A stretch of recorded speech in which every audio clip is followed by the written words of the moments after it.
আজকে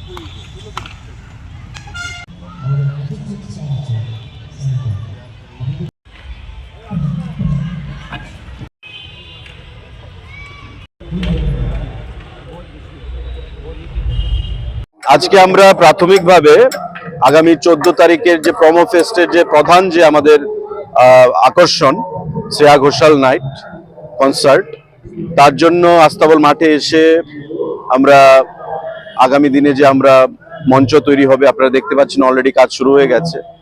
DIG range আছেন, মঞ্চ কিপার, এসপি ওয়েস্ট আছেন, আমাদের ডাইরেক্টর ট্যুরিজম আছেন, অন্যান্য আধিকারিকরা আছেন, পুলিশ আধিকারিক এবং আমাদের ডিপার্টমেন্টের বিভিন্ন আধিকারিক।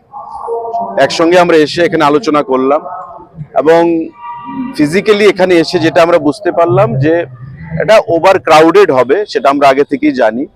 তাই কি ধরনের প্রস্তুতি করা উচিত, ভিভিআইপিরা কোথায় বসবেন, ভিআইপিরা কোথায় বসবেন, সাধারণ জনগণ কোন এন্ট্রি দিয়ে আসবে, সে সমস্ত কিছু আমরা আলোচনা হয়েছে। তারপরেও আগামী 10 তারিখে আমরা অফিসিয়াল মিটিং করব আমাদের অফিসে। তো আপনারা সবাই জানেন যে 14 তারিখ লাইভ কনসার্ট হবে আমাদের শ্রেয়া ঘোষাল, ভারতবর্ষের বিখ্যাত কিংবদন্তি শিল্পী। এবং ইতিমধ্যে যে উন্মাদনা প্রোমো ফেস্টকে নিয়ে সারা রাজ্যে আমরা লক্ষ্য করতে পেরেছি, গত 3 তারিখে ডুম্বুরে নারিকেল কুঞ্জতে তার শুভ সূচনা হয়েছে মাননীয় মুখ্যমন্ত্রীর হাত ধরে, এবং এটা উন্মাদনা আমরা লক্ষ্য করতে পেরেছি। এবং 25,000-এরও বেশি মানুষ, বিশেষ করে উপজাতি অংশের জনজাতি অংশের জনগণ ডুম্বুরে সেখানে অংশগ্রহণ করেছে। তো আমরা বিশ্বাস করি এই প্রোমো ফেস্ট আমাদের ট্যুরিজম সেক্টরে একটা নতুন দিগন্তের সূচনা করবে আগামী দিনে।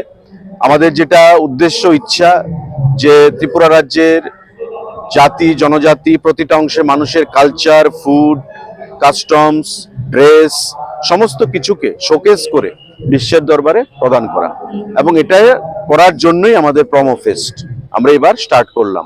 তো আগামীবার থেকে আমরা আরো নতুনভাবে নতুন চিন্তা ভাবনা করে নতুনত্ব যোগ করে আমরা সেটা করব।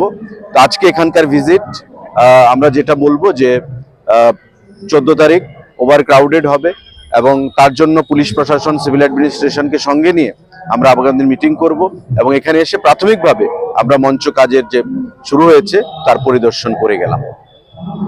Thank you.